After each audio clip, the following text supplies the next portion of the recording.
들을 말씀은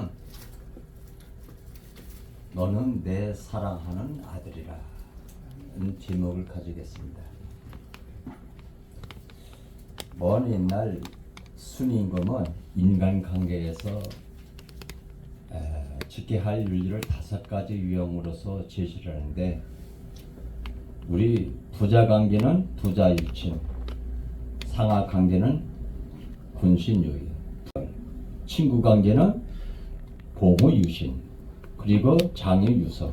우리 역사에서 부자관계는 어떤가?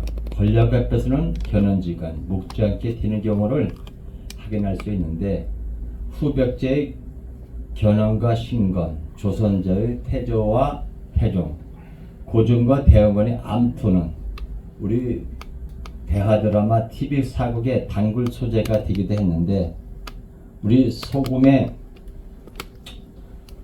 고마움은 떨어졌을 때, 아버지의 고마움은 돌아가신 데에 그런 은혜를 깨닫게 된다고 합니다. 그래, 우리 하나님 아버지와 아들이신 예수님은 다릅니다. 왜 다를까요?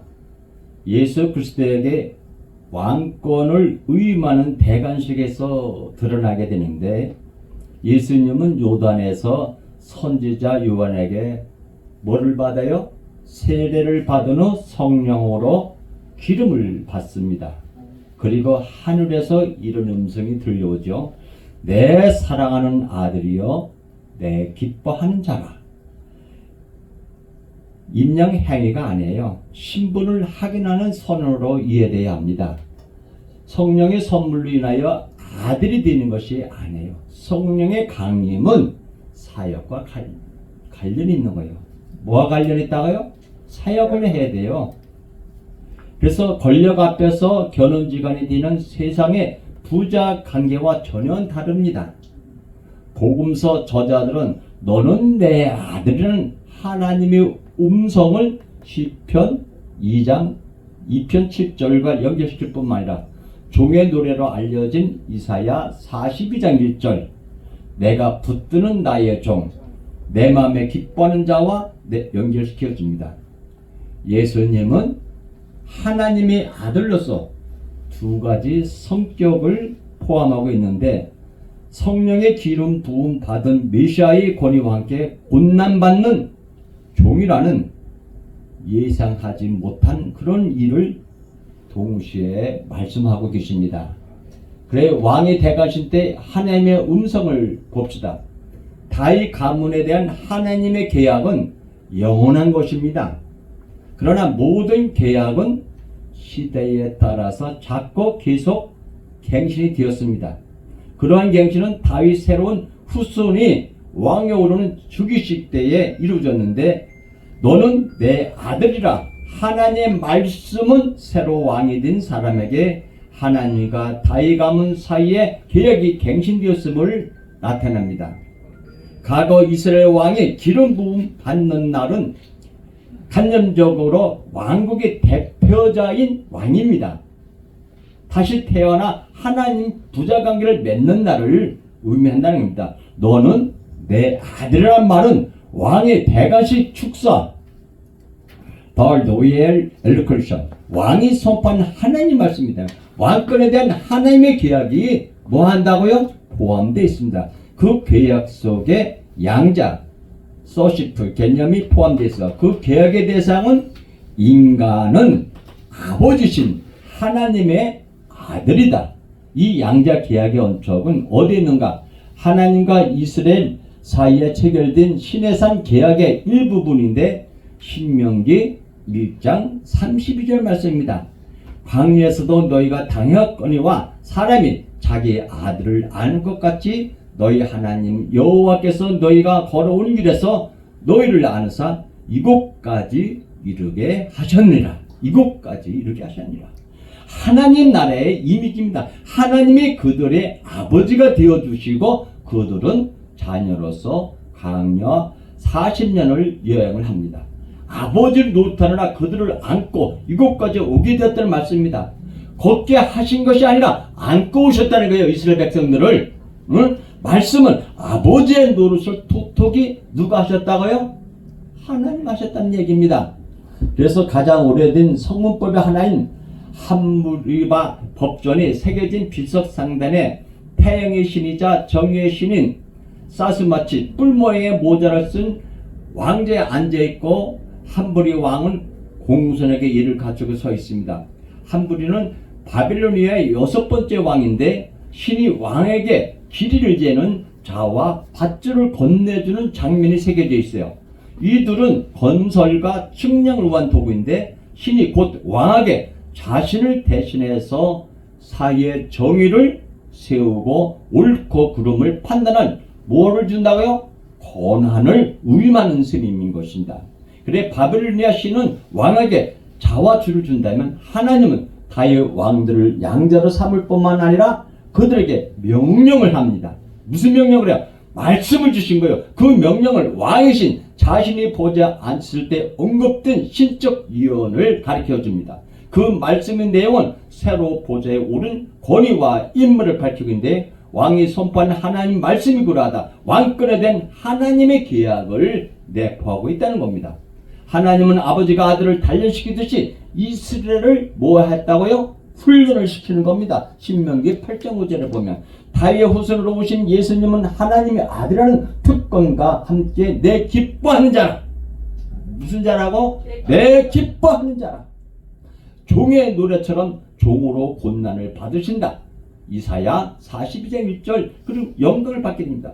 영국 왕이 취임하는 대관식은 웨스트민스터 사원에 있는 스크린 도울에서 베풀어집니다. 이번에 윤석열 대통령이 어떻게 됐어요? 여기에서 대관식을 같이 접대를 받았습니다. 스코틀랜드의 한 마을인 스푼에서 전래되는 얘기인데 이 돌은 무슨 돌이냐면 야곱이 베었던 돌베개를 이를 베고 잘 때 천사들이 하늘에서 내려진 사닥들을 타고 오르내는 꿈을 꾸었던 바로 그 돌입니다. 스푼이. 그래서 프랑스 누브르 박물관의 소장품 가운데 관람객을 앞둔 걸작으로서 나폴레옹의 대관식이 흔히 꼽힌데 이 그림은 나폴레옹이 교황으로부터 황제의 간을 받는 장면이 아닙니다. 얼갱을 쓴 나폴레옹의 아내 조세핀에게 왕후의 간을 씌워주는 그 모습입니다. 바울은 로마서 1장 4절에 성결의 영으로 죽은 자들 가운데서 부활하신 능력으로 하나님 아들로 선포되었으니 곧 우리 주 예수 그리스도시라 선언합니다. 일으키심과 하나님의 아들을 연결시키는 얘기입니다. 신약에서는 구약 인용의 구체적인 출처를 밝힌 유일한 본문인데 원래 문맥에서 시인은 하나님이 자신에게 한 말을 기록한 겁니다. 그 말은 아버지가 아들에게 자신이 참으로 그 아버지시며 그 아들임을 확인시켜 주는 겁니다. 아버지의 은혜를 상하여 아들을 왕으로 정당하는 그 기능을 하게 합니다.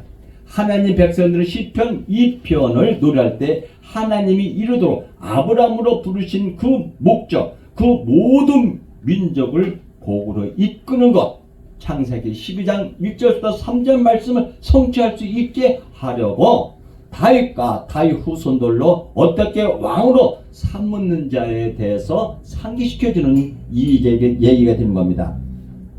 그래 두 번째 예수님은 하나님의 아들이다. 마가가 인용한 구약의 본문은 왕적 메시아신 하나님의 아들에 대한 말하는 시편 2장 7절, 곤난의 종에 대한 말하는 이사야 42장 12절, 그리고 아브라함이 사랑하는 아들을 희생제물로 바치는 것에 대해 말하는 창세기 22장 2절, 12절, 16절의 조합된 구절입니다. 유대의 이 얘기를 보면 하늘로부터 들리는 목소리는 종종 성경에 인용을 하는데 내 아들은 다윗 계열의 이스라엘 왕들에 대한 호칭입니다. 사무엘하 17장 12절부터 26절까지 되어 있는데 하늘의 선언은 예수님이 아들 신분이 왕의 신분, 즉 메시아 왕으로서 대관식의 식순처로 보여집니다. 비록 그가 메시아 왕으로 즉위하는 자리에 축하하는 하객이 한 명도 없어도 하나님이 확증한 것으로 충분한 것으로 얘기할 수 있습니다. 아들의 신분, 소시프, 언약 관계에 쓰는 표현입니다. 예수님이 왕으로 대관식을 고행하고 있다면 장소는 광야가 있는 요단강이고 축가 사절대나 백성이 없는 오직 예수님 혼자만 계시는 겁니다. 예수님이 대관식은 중국의 형제들과 다릅니다. 중국인이 가장 많이 찾고 신성시하는 산은 무슨 산이에요? 태산 아니에요. 태산. 1532m짜리 태산입니다. 진신왕을 비롯해서 역대 72명의 중국 황제가 이 산에서 하늘신 천재에게 자신의 하늘의 아들임을 알리는 신고식을 치렀던 겁니다. 하늘의 신 적통으로 인가를 받아 세상을 다스린다는 중국몽의 근거지가 바로 태산인 것입니다. 그래서 시편 42편은 보통 다윗 후계자의 왕의 등극을 축하하기 위해 쓰인 주기시 또는 대관식의 분류로서 듣는데 시편 2편은 제왕시입니다. 이런 시는 하나님의 백성의 복의 도구로서 다윗 왕정과 관련되어 있는데 메시아만이 온전히 성취할 수 있는 왕의 통치를 모사한 겁니다. 제왕시는 모두 다윗의 궁극적인 후사인 메시아와 관련되어 있는데 BC 2300년경 아카드 사르곤 아스티르 신이 자신을 임명했다고 주장을 합니다. BC 2000년 이후 어느 시기에 작성된 수메르 왕의 명부에는 성들이 신의 임명에 따라 왕을 맞이했다는 내용이 기록되어 있습니다.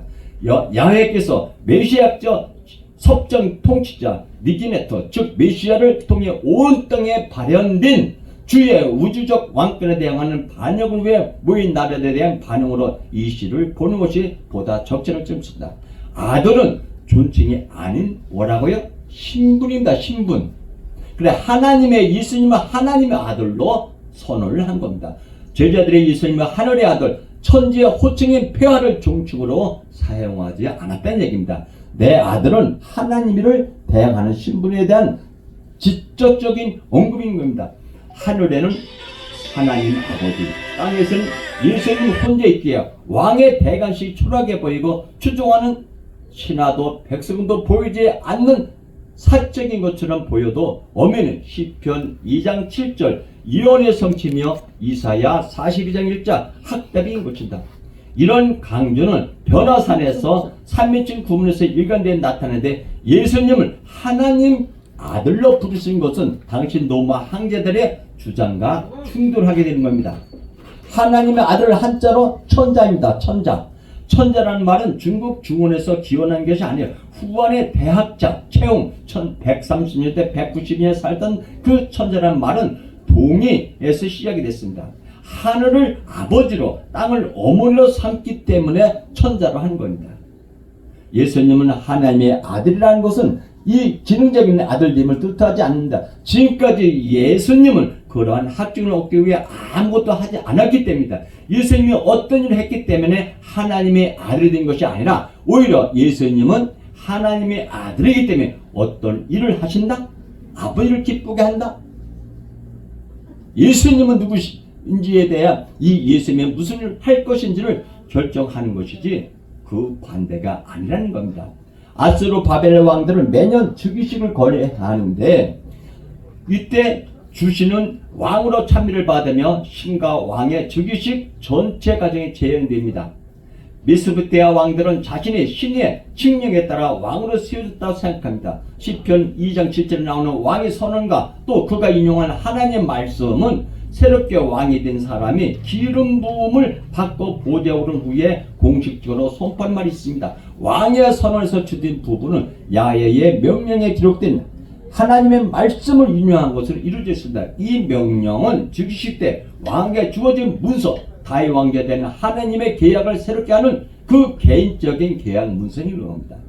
하늘부터 임하는 소리로 하나님의 성령의 강림으로 메시아로서 사역을 시작하는 마당에 하나님께서 선택하신 사랑에 대한 대상인 자신이 유일한 아들이라는 것을 표현을 한 겁니다.